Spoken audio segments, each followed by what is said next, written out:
Shalom, selamat pagi Bapak Ibu Saudara. Terima kasih telah bergabung bersama kami dalam Renungan Harian Jemaat GKJ Bandung. Bersama kita akan mendengarkan firman Tuhan dan merenungkannya.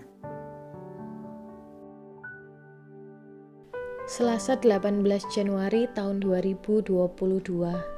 Bacaan firman Tuhan pagi ini diambil dari 1 Korintus 3 ayatnya yang ke-7 yang demikian. Karena itu yang penting bukanlah yang menanam atau yang menyiram, melainkan Allah yang memberi pertumbuhan. Dan judul renungan kita pagi hari ini adalah Allah yang memberi pertumbuhan. Bapak Ibu Saudara-saudari Jemaat GKJ Bandung yang terkasih, di antara menanam, merawat, dan menuai, manakah yang paling penting? Mungkin kita akan kesulitan untuk memilihnya. Mestinya paling penting adalah menuai, karena kita akan mendapatkan hasilnya. Namun, jika tidak ada yang menanam, bagaimana mungkin kita bisa menuai? Atau jika yang paling penting adalah menanam, bukankah kita tidak akan bisa menuai jika tidak ada yang merawat? Jadi mestinya ketiganya sama penting.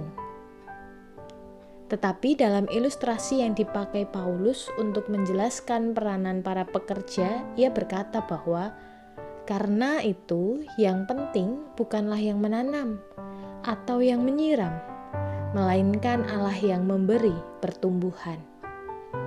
Apa yang bisa kita pelajari dari pernyataan ini? Yang pertama, tidak ada yang perlu kita banggakan dari segala pelayanan yang selama ini kita lakukan.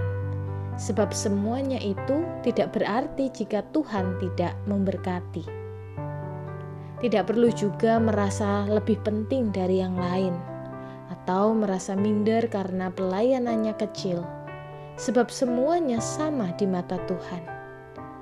Kita semua hanyalah hamba, dan Kristuslah Sang Tuan yang memberi perintah sekaligus juga memelihara kita. Yang kedua, meskipun tak perlu berbangga, bukan berarti lebih baik diam. Karena Tuhan sudah memberikan mandat, maka kita perlu bersegera melakukan tugas pelayanan ini. Kerahkanlah segenap talenta dan juga karunia yang sudah Tuhan anugerahkan kepada kita, sehingga kita bisa memberikan pengabdian terbaik kepada Tuhan.